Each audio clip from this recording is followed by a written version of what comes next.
Quem é a mulher, a criança e o dragão em Apocalipse 12? Deus revelou o Apocalipse de Jesus Cristo a João para mostrar a seus servos o que deve acontecer em breve. João foi o destinatário desta revelação de Deus. Este livro é repleto de mistérios sobre o futuro. O aviso final é que o mundo certamente terminará e o julgamento será inevitável. Ele nos revela apenas um vislumbre do paraíso e todas as maravilhas que nos aguardam lá. Apocalipse 12, verso 1. E um grande sinal, prenúncio de um evento futuro ominoso e assustador, apareceu no céu. Uma mulher vestida com o sol, com a lua debaixo de seus pés e em sua cabeça uma coroa de 12 estrelas. Este é o primeiro de 7 sinais que João nos revela e é descrito como um grande sinal, Mega Semeion. Nos capítulos 12, 13 e 14 de Apocalipse, as principais figuras da grande tribulação são descritas, e este grande sinal introduz o primeiro dos 7. Lemos, uma mulher vestida com o sol, porque João claramente disse, este é um grande sinal. Não esperamos que esta mulher apareça literalmente na terra. Deus usará este sinal para comunicar algo a João e a nós. Lemos, uma mulher vestida com o sol. Esta figura tem sido associada a uma grande variedade de conceitos religiosos ao longo da história.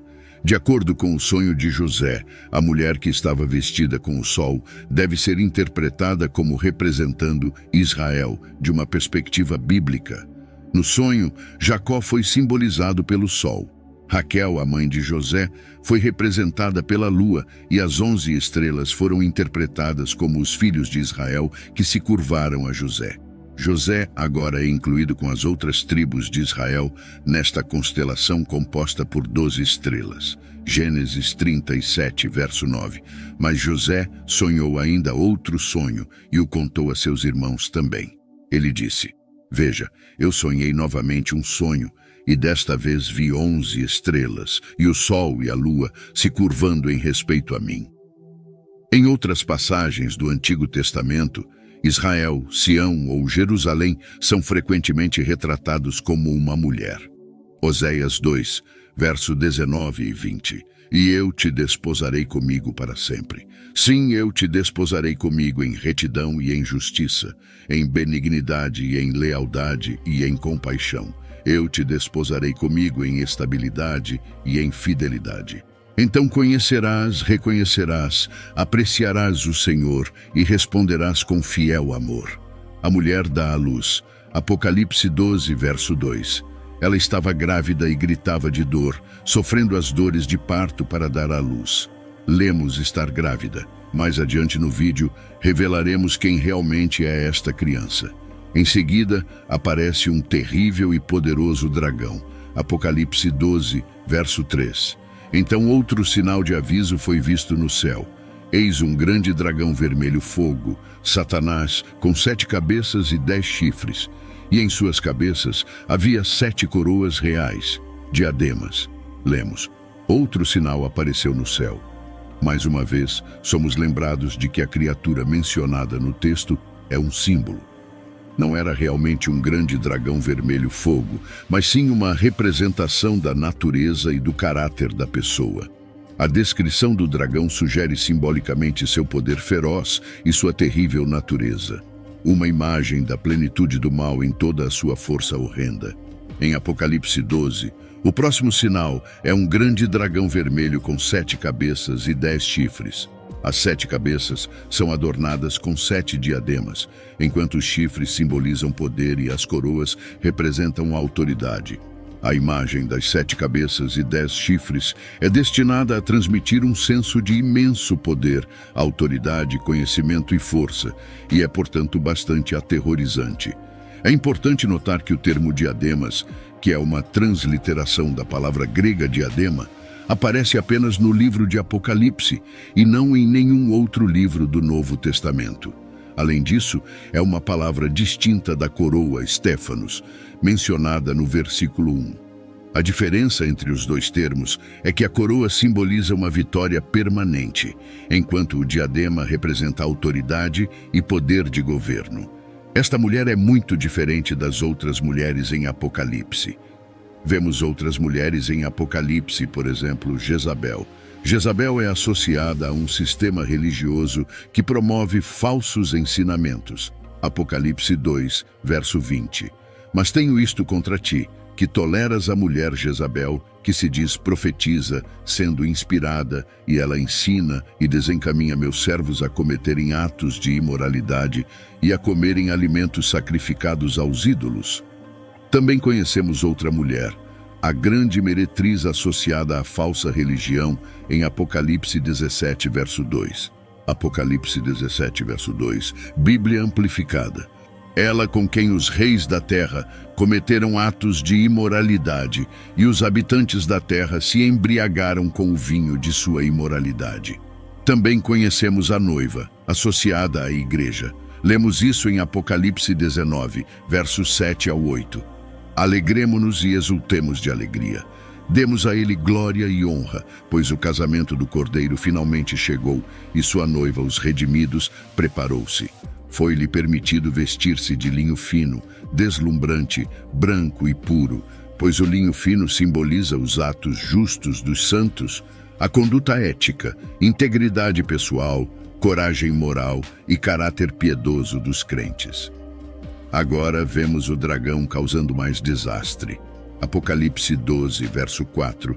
E sua cauda varreu o céu, e arrastou 1/3 das estrelas do céu, e as lançou à terra, e o dragão se postou diante da mulher que estava para dar à luz, para que, quando ela desse à luz, ele pudesse devorar sua criança. O versículo 9 do capítulo identifica explicitamente o dragão como a antiga serpente, comumente referida como o diabo e Satanás. Ele é conhecido por enganar o mundo inteiro. O versículo 4 revela ainda mais que Satanás está esperando o nascimento de Cristo com a intenção de destruí-lo. Deus nunca criou um ser maligno. Em vez disso, ele criou anjos, que eram capazes de experimentar imensa alegria e alcançar grandes distinções em seu domínio glorioso.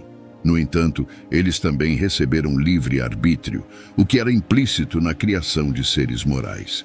Como resultado, eles poderiam exercer esse livre-arbítrio para seu benefício eterno ou sua destruição. Alguns permaneceram firmes em sua lealdade a Deus, como Miguel e seus anjos, mas outros se rebelaram contra o governo do céu e se tornaram inimigos implacáveis de Deus e seu reino. Lemos, uma criança do sexo masculino que iria governar todas as nações com vara de ferro.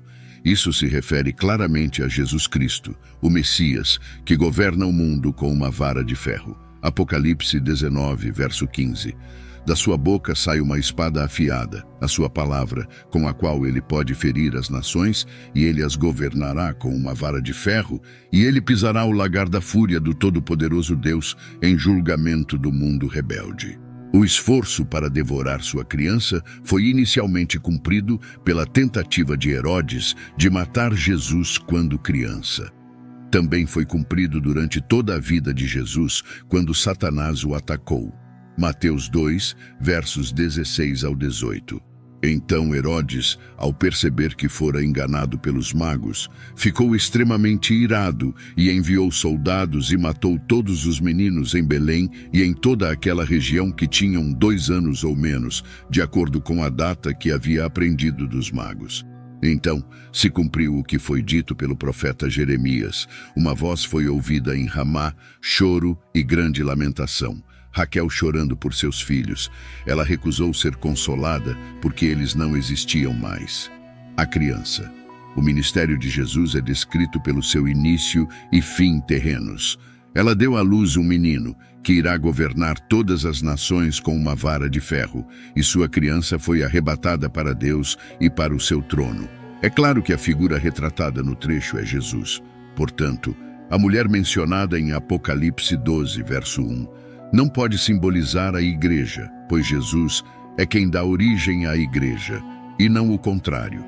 Logo, a mulher deve representar ou Maria ou Israel, as únicas 2 entidades que poderiam ter dado à luz a Jesus.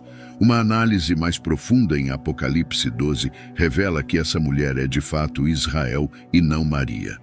O dragão, Satanás, tenta devorar a criança, Cristo. No entanto, Cristo nasce e é arrebatado para Deus e para o seu trono. Satanás tenta matar Cristo, mas Cristo é ressuscitado dos mortos e ascende ao Pai. A imagem vital para identificar esta mulher está na descrição de suas dores de parto. Essa imagem profética é encontrada em alguns lugares no Antigo Testamento. Miqueias 4, versos 9 e 10. Agora, por que você grita em alta voz? Não há rei entre você, seu conselheiro pereceu? Pois a agonia te agarrou como uma mulher em trabalho de parto. Contorça-se de dor e trabalhe para dar à luz, ó filha de Sião, como uma mulher em trabalho de parto. Pois agora você deve sair da cidade, viver no campo e ir para a Babilônia. Lá você será resgatada. Lá o Senhor te redimirá das mãos de seus inimigos. Miqueias profetizou que Israel seria levado cativo para a Babilônia, experimentando uma dor intensa, como a de uma mulher em trabalho de parto. No entanto, em meio ao seu sofrimento, eles seriam resgatados e redimidos por Deus. Miqueias continuou a usar essa imagem alguns versículos depois em sua profecia. Segundo Miqueias, o sofrimento da nação continuará até que o remanescente traga o nascimento do Messias. A profecia era uma mensagem de esperança, pois o Messias viria e guiaria seus seguidores com a força do Senhor. A previsão de dor no parto simboliza o sofrimento da nação física de Israel, que levaria à purificação de seu povo. Apocalipse 12, versos 6 e 7. Então a mulher fugiu para o deserto, onde ela tinha um lugar preparado por Deus, para que lá fosse alimentada por 1260 dias, 42 meses, 3 anos e meio. E houve guerra no céu. Miguel, o arcanjo, e seus anjos guerreando contra o dragão. O dragão e seus anjos lutaram. A mulher foge para a proteção em um lugar preparado por Deus. A nação espiritual, o verdadeiro povo de Deus, é preservado por 1260 dias.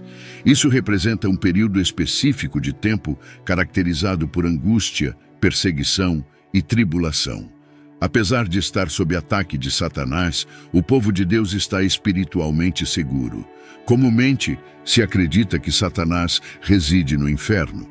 No entanto, atualmente ele não está lá, embora seja certo que ele acabará lá. A imagem popular de Satanás como uma figura vermelha com chifres, cauda e um tridente está longe da representação bíblica. Surpreendentemente, Satanás pode até entrar no céu, conforme Jó 1. Ele pode visitar a presença de Deus. Uma batalha ocorreu no céu, onde Miguel e seus anjos lutaram contra o dragão e seus anjos. O dragão foi derrotado e lançado à terra junto com seus anjos. Apocalipse 12 descreve um conflito espiritual cósmico, onde o diabo e seus seguidores marcham contra o céu. Apesar de seus esforços, o dragão não teve sucesso em sua luta. O arcanjo Miguel serviu como o campeão de Deus e era o comandante geral das forças de Deus. Isso é revelado em Apocalipse 12, verso 9, Daniel 12, verso 1. Agora, naquele tempo do fim, Miguel, o grande príncipe angelical que protege os filhos do teu povo, se levantará e haverá um tempo de angústia como nunca houve, desde que houve nação até aquele tempo. Mas naquele tempo, o teu povo, todo aquele que for achado inscrito no livro da vida, será salvo. Miguel e seus anjos conseguem expulsar Satanás e seus seguidores do céu para a terra. A principal maneira como Satanás ataca o povo de Deus é a blasfêmia. Ele é o acusador de nossos irmãos. Apocalipse 12, verso 10. Então ouvi uma grande voz no céu, dizendo: agora veio a salvação e a força e o reino do nosso Deus e o poder do seu Cristo. Pois foi lançado fora o acusador dos nossos irmãos, o que os acusava diante do nosso Deus dia e noite. Satanás perderá o conflito. Apocalipse 12, verso 9. E foi lançado fora o grande dragão, a antiga serpente, chamada Diabo e Satanás, que engana todo o mundo. Ele foi lançado na terra e os seus anjos foram lançados com ele. João então oferece uma estratégia simples que os crentes, através dos séculos, empregaram para superar os ataques de Satanás. Um plano tríplice contra os assaltos do diabo, cobertura, confissão e coragem. O efeito da vitória de Cristo na cruz sobre Satanás e o pecado é declarado no versículo 10. A salvação chegou, o poder chegou. Apocalipse 12, versos 10 ao 12. Então ouvi uma voz forte no céu dizendo: agora veio a salvação e a força e o reino do nosso Deus e o poder do seu Cristo, porque foi lançado fora o acusador dos nossos irmãos, que os acusava diante do nosso Deus dia e noite. E eles o venceram pelo sangue do Cordeiro e pela palavra do seu testemunho, e não amaram as suas vidas até a morte. Por isso, alegrai-vos, ó céus, e vós que neles habitais. Ai da terra e do mar, porque o diabo desceu a vós com grande ira, sabendo que tem pouco tempo. O acusador, Satanás, foi derrotado pelo poder de Cristo demonstrado através de sua vitória na cruz. Cristo exerceu sua autoridade e governo em seu reino por meio de sua morte e ressurreição, trazendo salvação para todos. Não estamos mais sujeitos às acusações de Satanás por causa da obra redentora de Cristo na cruz. Portanto, agora nenhuma condenação há para os que estão em Cristo Jesus. Romanos 8, verso 1. Os efeitos dessa expulsão do céu serão ilustrados em Apocalipse. Precisávamos da obra redentora de Cristo na cruz para derrotar Satanás. Além disso, vencemos pelo nosso testemunho. Mas ai da terra, pois Satanás está irado e sabe que seu tempo é curto. No entanto, o tempo de Satanás está se esgotando. Como o plano de Satanás de destruir o Cristo foi frustrado, Satanás volta sua atenção para a mulher. Apocalipse 12, versos 13 ao 17. Quando o dragão viu que havia sido lançado à terra, perseguiu a mulher que havia dado à luz ao filho homem. Mas foram dadas à mulher as duas asas da grande águia, para que voasse para o deserto, para o seu lugar, onde é sustentada por um tempo, tempos e metade de um tempo, longe da presença da serpente. E a serpente lançou da sua boca, atrás da mulher, água como um rio, para que fosse arrastada pelo rio. Mas a terra ajudou a mulher, e a terra abriu a sua boca e engoliu o rio que o dragão havia lançado da sua boca. Então o dragão se irou contra a mulher e foi fazer guerra ao resto da sua descendência, aos que guardam os mandamentos de Deus e têm o testemunho de Jesus, e manteve-se firme neles. Anteriormente nos foi dito no versículo 6 que a mulher fugiria para o deserto para proteção durante os tempos de tribulação. O versículo 13 retoma essa ideia após notar o efeito da vitória de Cristo sobre Satanás. Satanás busca atacar. No entanto, foram dadas à mulher as duas asas da grande águia para voar para o deserto, para proteção por um tempo, tempos e metade de um tempo. Ser carregado nas asas de uma águia nos lembra como os israelitas foram salvos no deserto. Êxodo 19, verso 4. Vistes o que fiz aos egípcios, e como vos levei sobre asas de águia, e vos trouxe a mim. Satanás tenta incansavelmente destruir os verdadeiros seguidores de Deus, mas seus esforços são em vão, como indicado no versículo 16. No entanto, seu fracasso apenas alimenta sua raiva, e ele muda seu foco para os outros crentes que guardam os mandamentos de Deus e mantêm o testemunho de Jesus, conforme mencionado no versículo 17. Isso revela a atitude hostil de Satanás para com aqueles que creem em Jesus. O capítulo nos fornece um cronograma para esses eventos. A mulher representa o remanescente de Israel que permanece fiel ao Senhor e dá à luz o Cristo. Satanás ataca a mulher, mas ela é protegida. Tudo o que resta é para Satanás levar seu ataque. Ele vai fazer guerra com o resto de sua descendência. No capítulo 13, veremos como Satanás planeja mirar na igreja no futuro. Apesar de suas tentativas de derrotar Cristo, Satanás não teve sucesso. Seu próximo passo é atacar a igreja, especificamente aqueles que guardam os mandamentos de Deus e mantêm o testemunho de Jesus. Diante desses acontecimentos revelados em Apocalipse, fica evidente a magnitude da batalha espiritual que se desenrola ao longo da história da humanidade, culminando nos eventos finais que determinam a vitória definitiva de Cristo sobre o mal. A narrativa de Apocalipse não apenas descreve conflitos cósmicos e terrenos, mas também oferece esperança e direção para os fiéis em meio às adversidades. A proteção divina conferida à mulher, que simboliza Israel, e a derrota de Satanás reforçam a promessa de Deus de preservação e redenção para seu povo. Esta seção do Apocalipse, repleta de simbolismos e profecias, encoraja os crentes a permanecerem firmes na fé, conscientes de que, embora a batalha entre o bem e o mal continue, o desfecho já está determinado. A vitória de Cristo na cruz e sua ressurreição não são apenas eventos históricos, mas a fundação da esperança cristã que transcende as tribulações deste mundo. A garantia de que Satanás será definitivamente derrotado e que os fiéis serão eternamente salvos é um chamado ao compromisso inabalável com os ensinamentos de Jesus e a vida em conformidade com os mandamentos de Deus. Assim, enquanto aguardamos o cumprimento final de todas as coisas, que nosso coração se encha de gratidão pela vitória assegurada em Cristo Jesus, dedicando-nos a viver de maneira digna do chamado que recebemos, como luzes neste mundo, até que possamos finalmente testemunhar a plenitude do reino de Deus, onde não haverá mais dor, nem choro, nem sofrimento, e onde Deus enxugará toda lágrima dos olhos de seus filhos. Que estejamos sempre preparados, mantendo nossa lâmpada acesa, pois nossa redenção se aproxima.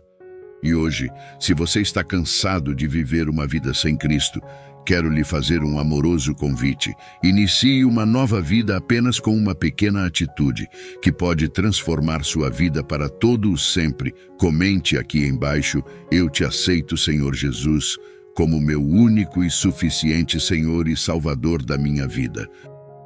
Até a próxima.